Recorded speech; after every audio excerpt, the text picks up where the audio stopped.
El tiempo del hermano Henry, es su tiempo.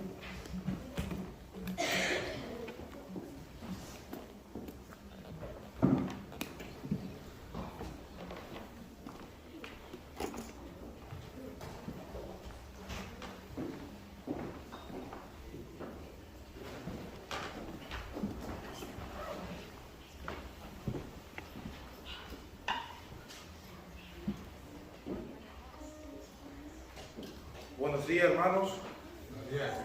Buenos días, ¿cómo están, hermanos? Dios les bendiga. Al hermano que está a su lado, dígale Dios les bendiga, bienvenido a la casa de Dios, por favor. Sintámonos gozosos, alegres en este día, porque realmente es el día del Señor que Él estableció, que Él creó, y por eso nosotros alabamos y glorificamos su nombre. ¿Cuántos dicen amén? ¿Cuántos alaban y glorifican el nombre de Dios? Muy bien. Vamos todos, por favor, a lo que fue nuestra lectura bíblica en el libro de Lucas, capítulo 19. Lucas, capítulo 19.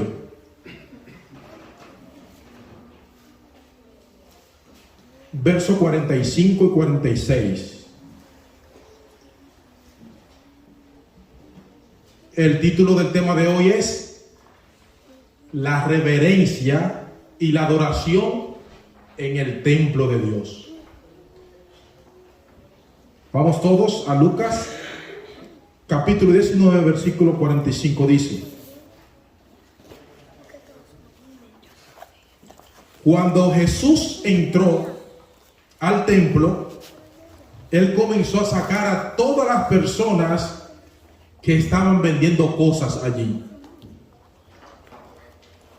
El verso 46 dijo: y Él les dijo a ellos, las escrituras, la Biblia dice, mi casa será un lugar de adoración, pero ustedes la han hecho un lugar donde los ladrones se esconden. Cueva de ladrones. El precursor del templo fue el tabernáculo. La tienda construida por Moisés en el monte Sinaí. Según eso, Éxodo 25 y el capítulo también 27. Cuando el pueblo de Israel entró a Canaán, llegó la época de Salomón. Durante el reinado de Salomón convocó a miles de personas para que construyeran el templo de Salomón. En el cuarto año del reinado de Salomón se echaron los cimientos del templo, y 7 años más tarde se terminó de construir el templo, según 1 Reyes capítulo 6. Durante el tiempo de la monarquía de los reyes, hubieron muchísimos siglos de saqueamiento del templo.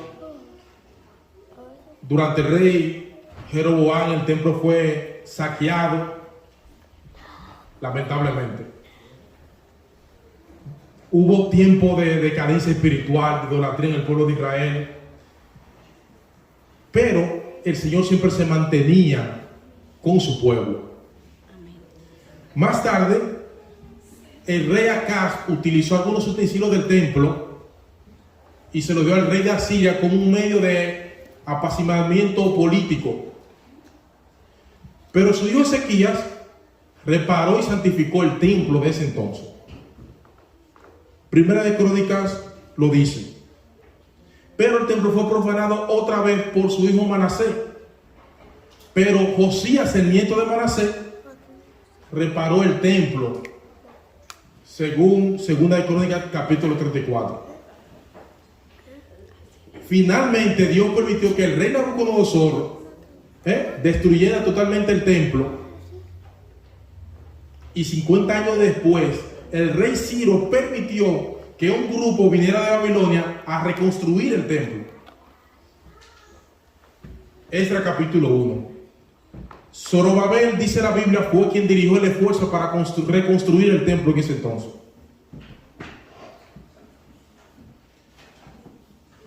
Después de una demora de más o menos de un tiempo, se reanudaron el proyecto a través de la construcción del templo.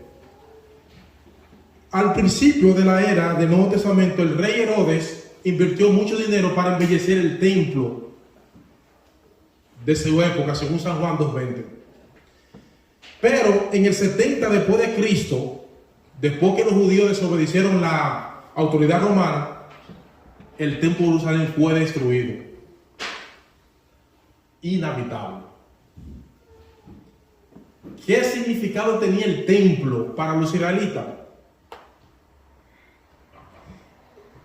El templo tenía para los israelitas la misma importancia que tenía la ciudad de Jerusalén, porque el templo significaba que la presencia de Dios estaba ahí. Cuando se dedicó el templo se llenó de su gloria, de la gloria de Dios. Cuando el pueblo quería orar al Señor, tenía que ser hacia el rostro del templo, con el rostro hacia el templo.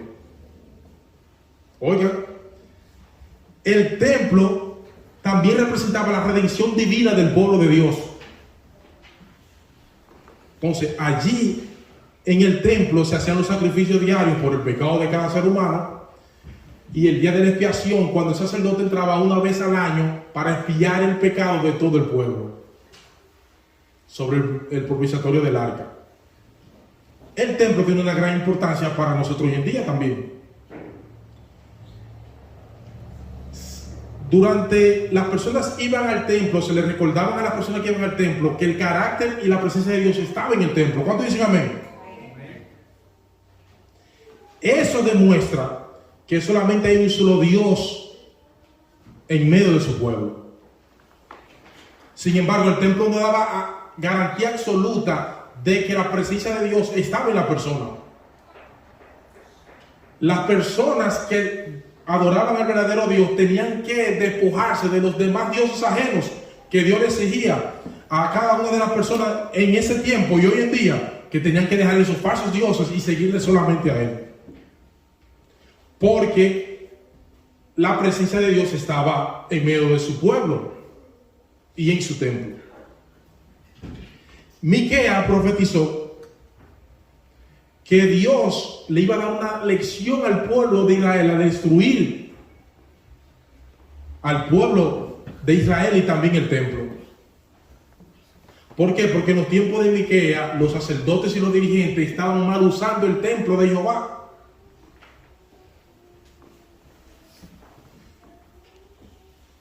Incluso Dios le dio a Jeremías que Dios no iba a escuchar la oración de su pueblo si no lo buscaban en espíritu y en verdad. En los tiempos de Isaías también se presentó el mismo cuadro.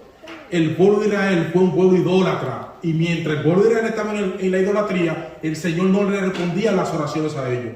Cuando el pueblo de Israel se arrepentía y buscaba el rostro del Señor por medio de su presencia en el templo, entonces Dios restauraba otra vez su gloria en el templo.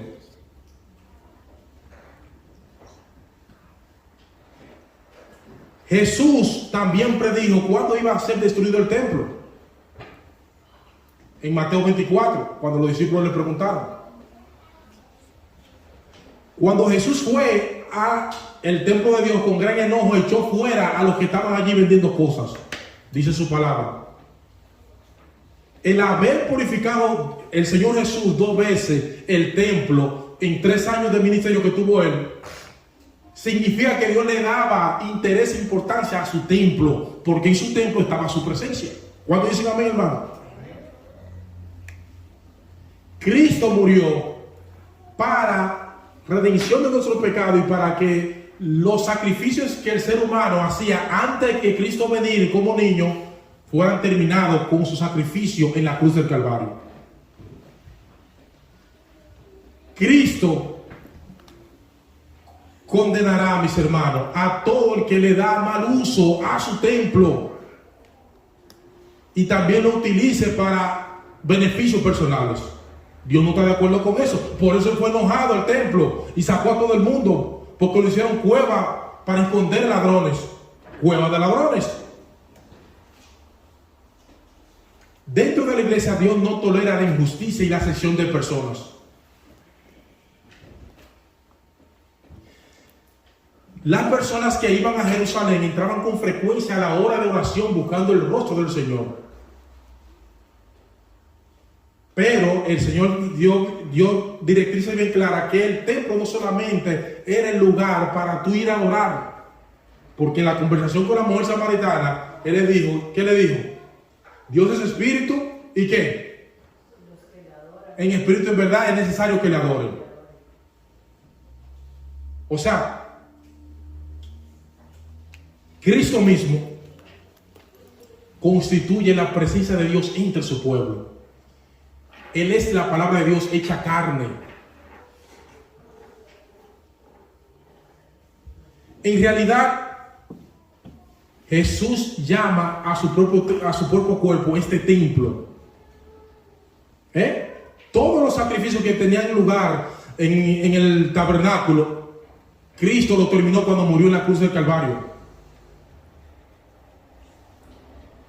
La adoración ya pasa en cualquier lugar donde usted invoque la presencia de Dios. Porque la mujer samaritana pensaba que solamente era en Jerusalén que se debía de adorar. Sin embargo, Dios dijo que donde quiera que haya verdaderos adoradores, es digno de tal adoración. Sin embargo, Romanos y Corintios dice que vosotros sois cuerpo del Espíritu ¿qué? Santo. O sea, que tú y yo somos templo de ¿qué? Del Espíritu Santo, donde el Espíritu Santo habita. Dios no toleraba ninguna profanación en su templo. También Dios no aprueba de que usted profane el templo que es su cuerpo en otras cosas que no sean para uso sagrado.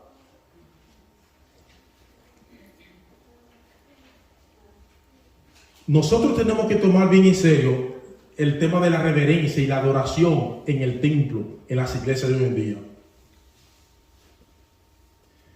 Sin embargo, cuando nosotros lleguemos al cielo, no va a haber necesidad de templo, según Apocalipsis 3, porque realmente en el cielo el templo va a ser el mismo Jesucristo, porque su presencia está permanentemente y para siempre. Queridos amigos y hermanos, nosotros tenemos que aprender a glorificar el nombre de Dios, a ser reverente aquí en la tierra para poder ser reverente en el cielo. Vivimos nosotros en una época, lamentablemente, en que todos deben prestar atención, mis hermanos, y estar velando y orando. Una de las más fuertes tentaciones es la irreverencia en la iglesia. Dios es superior y santo. Los creyentes tienen que estar conscientes de esto. Su iglesia es como la puerta del cielo, y en el cielo no se hace irreverencia. ¿Usted está entendiendo, mis hermanos? Para ese culto superior que se va a llevar en el reino de los cielos, nosotros tenemos que primeramente aprender a hacerlo aquí en la tierra. ¿Cómo debe ser mi conducta en la casa de Dios? ¿No se ha preguntado usted eso? La reverencia es muy necesaria entre nosotros los creyentes que venimos a la iglesia. Entre los hermanos, los jóvenes, los adolescentes, los niños. Me alarma ver a algunos jóvenes de padres religiosos tan descuidados con el orden que debieran observarse en la casa de Dios. Entre los creyentes y entre que las personas están hablando aquí en el micrófono como estoy yo hablando ahora, muchos se ríen, cuchuchean, mastican chicle dentro de la casa de Dios. Estos hábitos, si no es reprimido y reprendido, tanto los hermanos como los niños y los adolescentes, hermanos, muchos de nosotros somos descuidados en las reuniones eclesiásticas y en los cultos de nuestra iglesia. Y cada acción que usted hace aquí dentro del templo, mientras una persona está hablando, es registrada en el libro allá de la vida. Muchos de nosotros somos desatentos indiferente a lo que se está hablando aquí. Entonces tenemos que mostrar respeto por Dios y por nosotros mismos, practicando la reverencia dentro de su iglesia. Este tema no está solamente dirigido a una iglesia local, está dirigida para donde quiera que hay templo en todo el mundo. Los ángeles de Dios nos están mirando y están mirando cada culto que se le rinde al Señor, si usted es reverente o irreverente. Dios quiere personas atentas, porque mientras el hombre dormía viendo al enemigo y sembró semilla, cuando se habla la palabra de Dios aquí, usted tiene que ser un excelente oyente. No pierdan ninguna de las palabras de que se dicen desde el púlpito, porque el púlpito es el timón de la iglesia.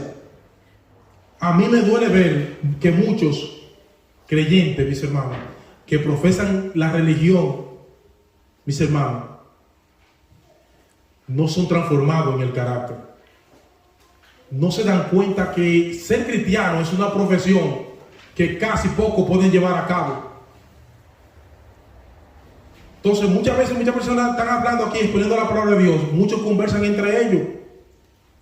Otros tienen audífonos en los oídos escuchando música cristiana de José Gómez, de Maribel Soto. Otros están jugando con la tableta de videojuegos, con los celulares. Y la adoración constituye las acciones y la actitud que usted hace de reverencia dentro de la casa de Dios. Tenemos que tener pendiente, mis hermanos, que la adoración en su iglesia se trata de Dios, no de nosotros. Dios, desde el principio de la historia, mis hermanos, dio pautas para nosotros adorarle en espíritu y en verdad. Adán y Eva habían tenido reunión regular con Dios, mis hermanos. Génesis 3:8. Caín y Abel llevaron ofrenda ante la presencia de Jehová. Los descendientes desinvocaron el nombre de Dios. Y Noé hizo un altar después del diluvio. La adoración pública, mis hermanos, se hizo oficial después del éxodo en el monte Sinai. Esa adoración más tarde se llegó a centralizar alrededor del templo. En el 586 se hizo el templo y luego se hicieron sinagogas en diferentes lugares para adorar a Dios, porque Dios le da importancia a su presencia y a su adoración. Entonces muchas veces nosotros en la iglesia tenemos un comportamiento tan malo como nos comportamos en la escuela, en la casa, etcétera. La adoración debe de tener lugar, mis hermanos, cuando nosotros tenemos conciencia de quién es el Hijo de Dios. La verdadera adoración se manifiesta por medio de la alabanza a Dios, cantando salmos, canciones con gozo, que usted pueda vivir esa canción que se está cantando, esos himnos que se cantan. Cuando nosotros cantamos salmos, como Pablo cantaba cuando estaba preso en la prisión, Dios es glorificado. Así se muestra una verdadera adoración. La iglesia en el Nuevo Testamento era una comunidad de personas que cantaban himnos de alabanza. Era una comunidad que iba a la iglesia y estaba atento a lo que se decía de la palabra de Dios.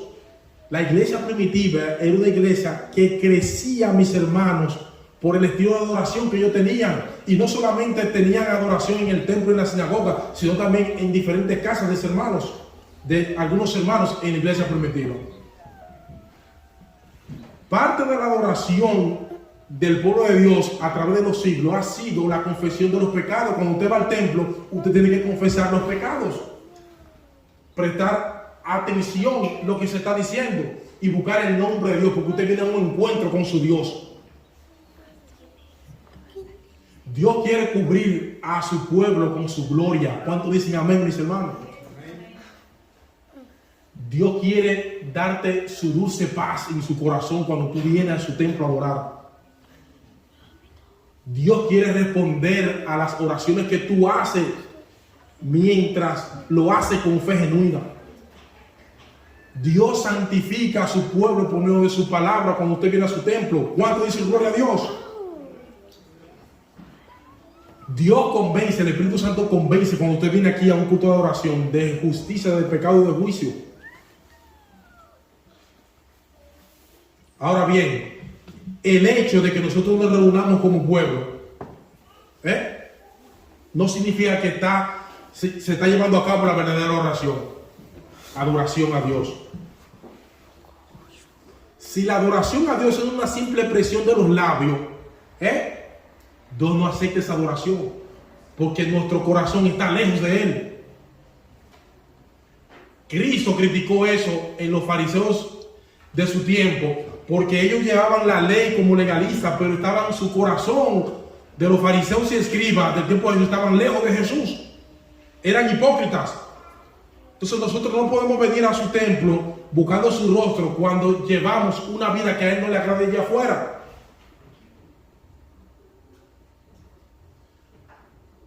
Nosotros estamos llamados a representar a Dios aquí en la tierra mientras nosotros vivamos. El hombre, si quiere tener un encuentro verdaderamente con Dios, tiene que tener una buena relación con su Dios. Uno de los obstáculos a la verdadera adoración es uno de los estilos de pecado que llevan las personas de inmoralidad e injusticia y de deseos carnales que a Dios no le agrada. Dios no acepta ese tipo de adoración. Como un pueblo pecadora, gente llena de maldades, de atrocidades, de cosas que a Dios no le agradan, Dios no acepta esa adoración. Es importante que nosotros tengamos bien claro esto. El Señor declaró por sus diferentes profetas de la Biblia que no aceptaba las oraciones de personas que estaban haciendo lo malo, ni que llevaban una vida de inmoralidad.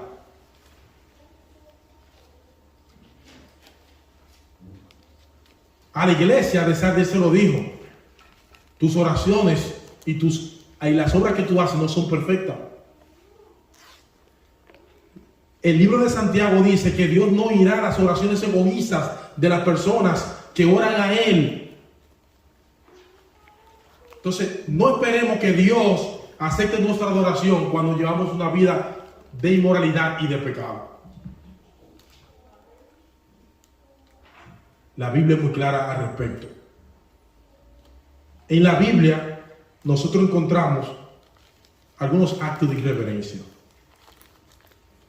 Número 1, Nadab y Abiú. Después de la dedicación del tabernáculo, los sacerdotes fueron consagrados junto con Aarón, Moisés y los hijos de Aarón. 2 de los hijos de Aarón, Nadab y Abiú, quemaron incienso que ascendieran como agradable perfume a Dios, pero violaron.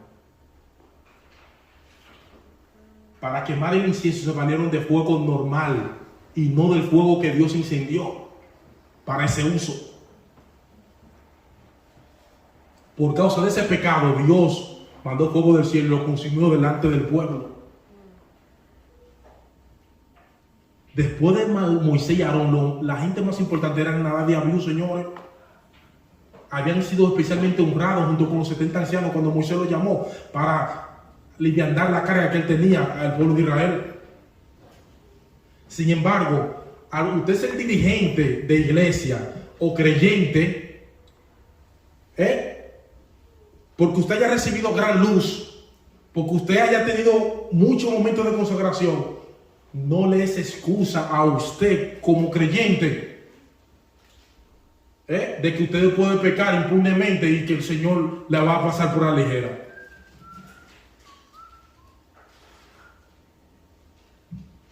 Es un engaño fatal que la gente cree que mientras más se cree que está dedicado al Señor y que su vida es intachable y comete un pecado, Dios no aceptará nada menos que la obediencia. Y la obediencia no es lo que decimos, la obediencia es lo que hacemos. No podemos ser innegligentes. Nunca podemos tener licencia para pecar voluntariamente. Dios es un Dios santo y Dios sabe separar lo común de lo santo.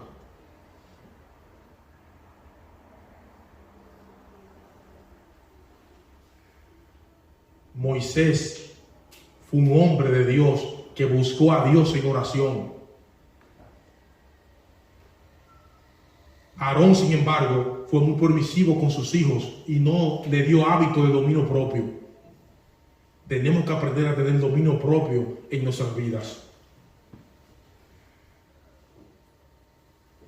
Nadab y Abiú nunca comprendieron el concepto de obediencia y de ser fiel a Dios en todo.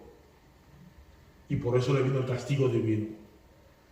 El segundo ejemplo fue un acto de irreverencia. Fueron los hijos de Elí. Los hijos de Elí eran hombres inicuos y hacían cosas malas en la casa de Dios. Su padre Elí se negó a castigarlo o a inhabilitarlo o quitarlo como sacerdote. Y Dios se indignó delante de la mala conducta de los hijos de Elí. Se consideró el fracaso de Elí como el equivalente a desobedecer a Dios. Y por eso vino el pueblo de Israel abajo por el comportamiento de esos dos hijos. Por eso nosotros tenemos que tener cuidado con nuestros hijos, mis hermanos. No, que ya está. No, insista, hermano, insista. Insista, hermano. Porque los defectos de sus hijos son errores de los padres, en su gran mayoría. Por eso Jesús le dio carácter de seriedad a la adoración en su templo.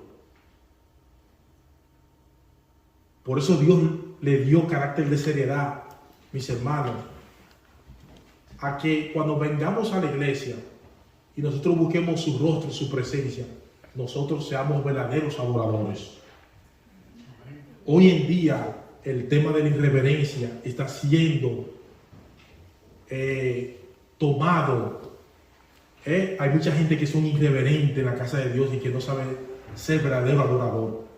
Para nosotros ser verdaderos adoradores tenemos que estar conectados con el Dios de la adoración, que es Jehová de los ejércitos. Y para que el Espíritu Santo habite en nuestros corazones tenemos que estar, mis hermanos, conectados con el Dios verdadero, que es Jehová de los ejércitos. ¿Cuánto dicen gloria a Dios? Que el Señor nos utilice a nosotros y nos capacite para ser reverentes en su iglesia. Y que prestemos atención a lo que se diga aquí, porque para nuestra conveniencia y edificación de carácter para el cielo, las cosas son dichas aquí. Tenemos que tener cuidado, mis hermanos, en cuanto a ver las cosas desde la perspectiva humana. Porque siempre que vemos las cosas desde la perspectiva humana, siempre cometemos errores. Cuando vemos a las personas, a las circunstancias y a las cosas desde la perspectiva divina,